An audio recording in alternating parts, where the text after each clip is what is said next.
안녕하세요. 영리학당 오원재입니다.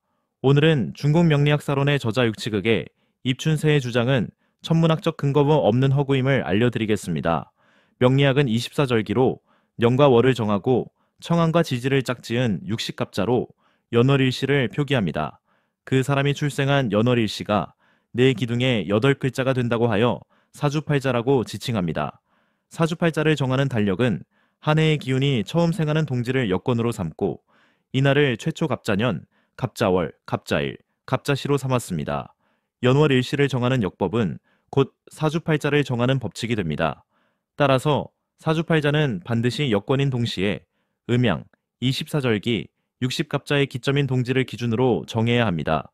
그런데 다수 명리학자는 음양, 24절기, 60갑자의 순환 법칙, 그 어느 것과도 맞지 않는 입춘으로 사주팔자 새해를 정하고 자시로 날짜의 시작을 정하는 오류를 범하고 있습니다. 그러니까 명리학 새해는 입춘, 즉 12지지의 세 번째인 인으로 정하고 날짜의 시작은 12지지의 첫 번째인 자로 정하는 치명적인 오류를 범하고 있다는 뜻입니다. 육치극의 주장은 음양오행의 생성원리 알지 못한 오류에서 비롯됐습니다. 중국 명리학사론을 저술한 중국 명리학자 육치극은 동지갱환 연주편에서 음양팔가의 노선과 음양오행 노선이 있다고 허위 주장을 하고 이를 정당화하기 위해 음양팔가의 모형은 햇빛이 지구를 상대로 비추는 것을 주요 대상으로 삼는다고 했습니다.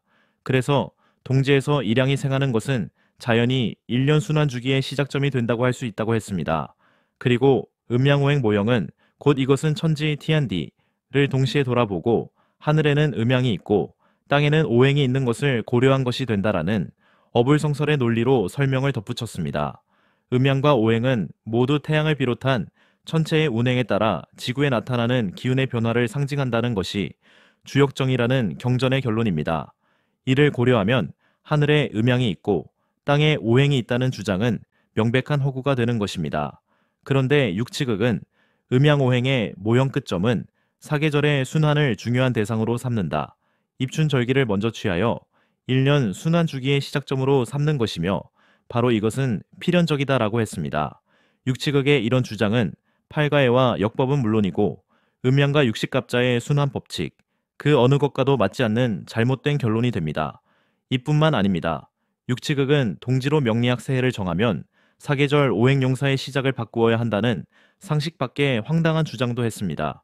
육치극은 이 같은 잘못된 주장을 근거로 고대 중국 왕조 국가의 새해 기준과 음양, 24절기, 60갑자의 순환 법칙 등을 근거로 제시하고 명리학 새해는 반드시 동지를 기준으로 정해야 한다는 사실을 입증한 오준민 선생이 저술한 명리실론의 내용을 오류라고 확정 비판했습니다. 육치극이 동지로 명리학 새해를 정해야 한다고 주장한 오준민 선생을 비판한 것은 음양팔계가 곧 음양오행이라는 사실을 알지 못한 무지에서 비롯된 허언이 확실합니다. 팔괘가 곧 음양오행인 것입니다.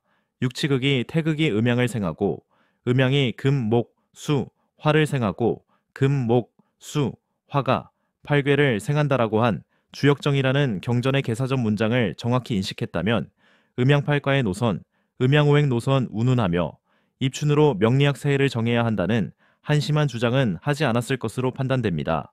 금, 목, 수, 화가 팔괘를 생한다라는 개사전의 문장 해석을 부정하는 학자가 없다는 사실을 고려하면 육치극의 주장은 사슴을 말이라고 하는 논리가 됩니다.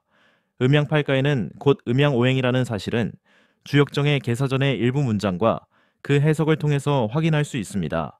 팔과에는 곧 오행이 되고 오행은 곧 팔괘가 됩니다. 이를 고려하면 명리학은 음양오행 노선을 따라야 한다고 하며 입춘으로 명리학 새해를 정해야 한다는 육치극의 주장은 경황부회가 됩니다. 명리학 입춘, LA춘, 새해, 니엔석 기준은 천문학적 근거가 없습니다. 육치극의 주장은 음양, 24절기, 60갑자, 12지지의 순환 법칙, 그 어느 것과도 맞지 않는 오류가 확실합니다. 그의 주장에 따라 입춘으로 명리학 새해를 정하고 자시로 날짜의 시작을 정하면 새해는 12지지의 세 번째가 되는 인에서 시작되고 날짜의 시작은 12지지의 첫 번째인 제서 제각각 시작됩니다. 이는 입춘 새해 기준은 오류임을 입증하는 확실한 근거가 됩니다. 끝으로 시효행용사를 사주호행용사로 바꾸어 해석한 번역본의 내용을 근거로 입춘, 리춘으로 명리학 새해를 정해야 한다고 주장하는 명리학자들께 질의합니다. 명운을 예측하는 양심 있는 명리학자라면 다음의 질의에 답변할 것으로 믿습니다. 공개 질의 질의 1. 음양팔과의 노선과 음양오행 노선이 다르다고 하며 입춘으로 명리학 새해를 정해야 한다는 육치극의 주장이 옳은 것입니까? 질의 2. 금, 목, 수, 화가 팔괘를 생한다라는 주역정의 해석은 잘못된 것입니까? 질의 3.